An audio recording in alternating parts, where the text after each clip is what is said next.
Welcome to another Down the Rabbit Hole video. From the title you can tell what's in this box. I picked myself up a stabilizer for my camera because I had a few comments, especially on Vancouver Fan Expo last year. I was suffering some pretty majorly bad shaky cam. And even also that intro I did for the Victoria Ferry Boat arcade video. Yeah, super shaky cam, so I just thought, well, this is something I'm going to need to get eventually, but they tend to be kind of expensive. And then I was watching, I'm subscribed to an Australian tech reviewer guy, Blunty, who's really awesome. I'll put a link below to his video that kind of inspired me to pick this thing up. It's a stabilizer, but it's a cheap little $50 one that you can hook onto your phone if that's what you use to record with. And to be honest, that really is all that I use, is just a phone. Like, for example, I use this device here. So this is sort of basically what I'm recording with. Why not actually get something that'll hold it properly for me? And as I said before, those stabilizers can be very expensive. But not this one. This was 50 bucks, and I'm going to open it up now and just check it out, see what it's like.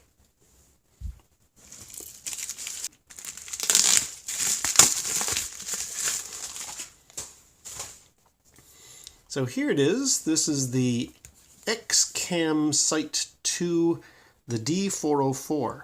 As you can tell, you just hook up a phone onto this thing and you just hold it like that. And it's a fairly decent stabilizer, at least from Blunty's review, so I'm going to try it out. Now, what's inside the box? Lip holdy thingy. Ooh, okay. And then, what's this? So that's the stabilizer. There's some instructions and I guess certificate registration stuff. What is in here? Little bag? Yeah, okay. It's got a little carrying case. That's kind of cool. But this is the stabilizer itself. Now, Blunty himself said this was a bit of a cheap, like, you really get what you pay for. It is kind of a cheap item, but it feels not too bad. How the heck do you get this thing open? I don't want to break it. So let's check the instructions. Caution. This is the screw for adjusting gravity of the tilt.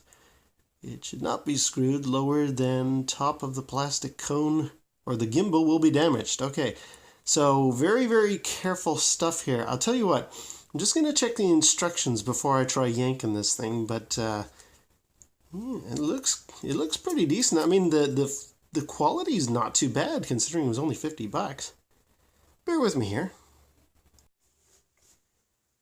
Okay, got her working, and boy, that was complicated. Now, I'll just give you a little idea. So basically, there it is, stabilizing, and it'll stabilize in that direction as well, so I can film stuff.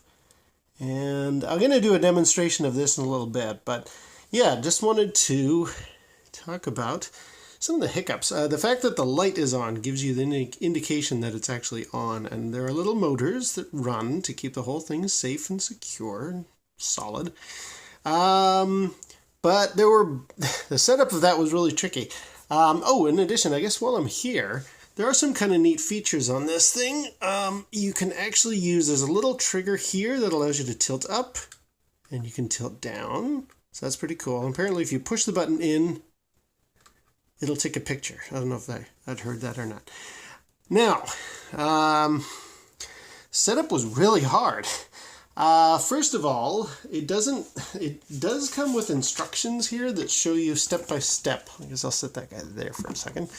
It does show you step by step how to do this, but it's not very intuitive. They do recommend you scan the QR code there. What I ended up doing was just going to YouTube and just searching for X-Cam Sight2 setup, and basically it showed me what needed to be done. Now, what needed to be done was tricky.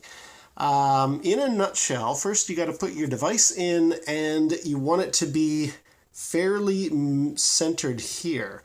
And then they suggest you pop the arm out, and there's a little screw there that uses this little hexagon Allen wrench thing with which you adjust it. Now, I might show this later on, but having just set it up minutes ago, I can tell you it's very complicated.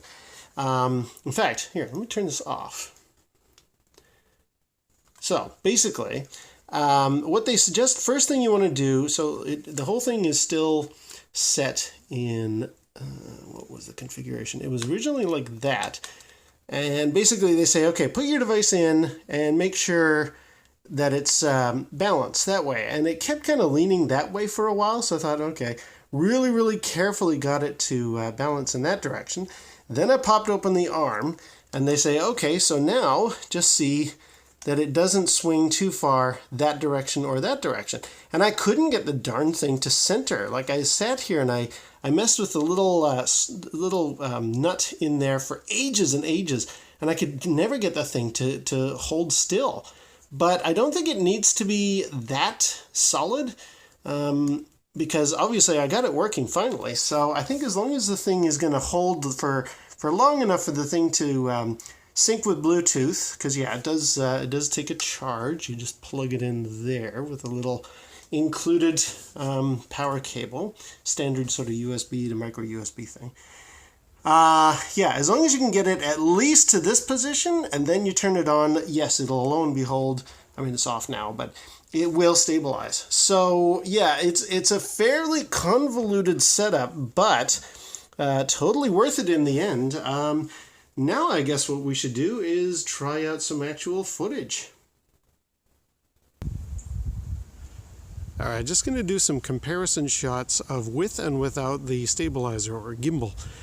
This is without, and I'm just going to walk through this little area here toward those stairs over there. This is again without the stabilizer. This is just me holding my arms as rigidly as possible, and I want to see what this is like. Now this is kind of a worst case scenario, and I want to get an idea of what the worst case scenario looks like as far as how often the camera shakes. So we'll just go to the foot of the stairs and then I'll try it again with a few other configurations. Again, I'm trying to hold my arms as rigidly as possible, so this should be a really, really bad case of shaky cam. Okay, so that's us to the stairs. And here we go again, but now this time I'm actually trying to hold my arms as steady as I can. This is sort of how I've been doing most of my videos up to this point. I guess you would describe it as I'm using my arms in a loose or gentle way, kind of like my sort of a built-in steady cam. I'm just going to head up to the stairs. Sorry about the airplane. I'm not trying too hard here to keep the camera incredibly steady. Alright, that's us to the steps. That's gently walking without the stabilizer.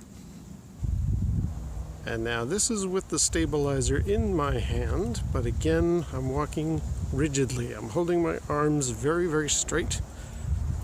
This should be kind of a worst case scenario. Again, apologies about the helicopter, but we're more looking at how much does the image shake. It looks like it's shaking quite a lot, so I think what I'm probably going to need to do is actually walk as a combination of holding my arm a little bit like a steady cam. That's going to be the last configuration, because this is still looking a bit rough, a little bit shaky. We'll soon find out. It'll take me to the bottom of the steps. So that's with Steadicam, but holding my arms rigid. And finally, this is me trying my best to do a gentle walk, using my arm in a kind of a Steadicam kind of motion. There is still a wiggle. See, the problem is this thing doesn't do yaw, it only does pitch and roll. So the little left and right jiggle that you're getting in the camera is from me walking. Apologize for the wind, but it's more, how is this, like, is this doable? And this time, since this is the final configuration, I'll actually go up the stairs. it should be extremely smooth, fingers crossed. Alright, so up the stairs nice and smooth, I hope.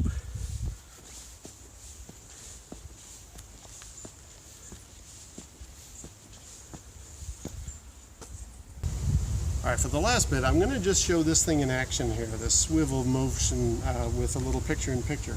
There's a couple of bunnies in the bushes here, so I'll see if I can get close. Let me just start recording, and let's see if we can get in there.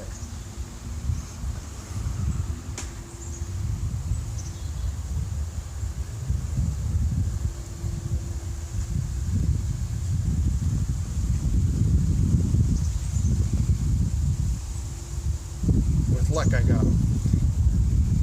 Might as well just show you what it's like going through the tree branches.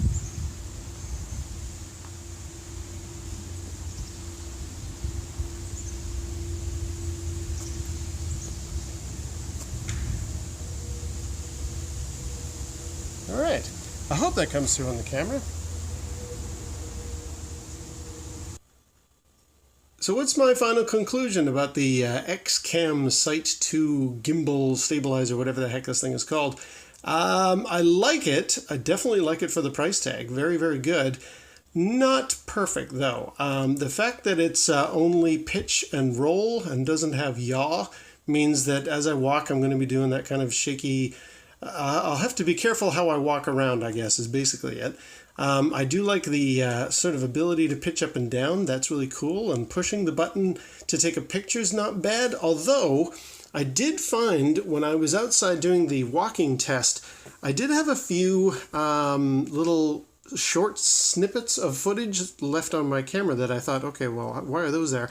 And I think just every once in a while, this thing might be taking very, very brief shots. So it's not perfect as far as that's concerned. Maybe I'll figure out a technique where that doesn't become a big factor. But I was noticing when I was going through the footage, a lot of the stuff looked great, and then there were these like a lot, maybe 4 or 5 2-second long clips as I'm walking around. So I don't know if this thing is just accidentally causing it to record at random or what. I guess I'll work out a technique for that.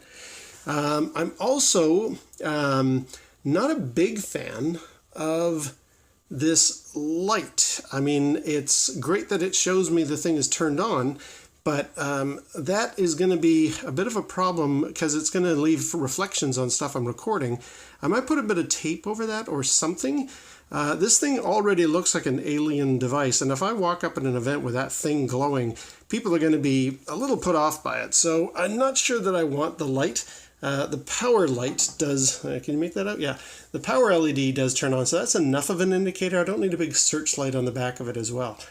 And finally, the way this thing goes in, I talked about it before, you got to slide it back and forth a few times till you get the balance just right.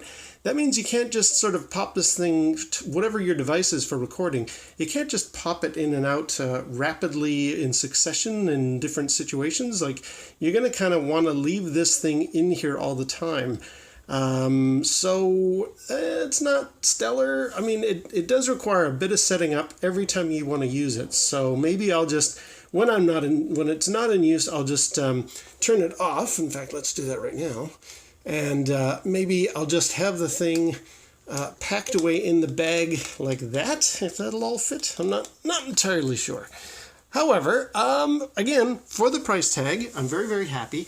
It does pack away very small. That's something that most gimbals and stabilizers do not do. I've seen quite a few of them, and they tend to be like a walking stick. So the fact that this thing is not much bigger than a wrench, that's very, very positive. And also as a side note, if your device has got its power button anywhere along there, you're going to run into a problem because that vice-like grip, that really puts a lot of pressure on whatever buttons are on the sides. Luckily, with this thing, the power button's up at the top, and I do have another recording device where the power button is on the side, but it's like up in this area. So this is not a big deal for me, but if you've got a phone or some kind of device that you're going to be using this thing in, and your power button is on the side, it's going to keep turning it off. That's something else to think about. Yeah, so I guess that's enough of a review. I'm very, very happy that I've tried this thing out, or that I bought it. I'm now going to be trying it out at certain things, like when I do Vancouver Fan Expo this year, I will be using this thing quite a lot, and so I hope the shaky cam issue from previous shows is much more diminished. Fingers crossed, anyway. Right, I'll put a link down below to the seller on eBay where I bought this. But if you just search, I think Amazon probably has them as well, X-Cam Sight2, the D4042. Sorry I called it just the D404 at the beginning of this video. But yes, available in lots of different locations, and I'm pretty happy with it. We'll see what it's like when it's in the field. Until next time, we'll see you down the rabbit hole.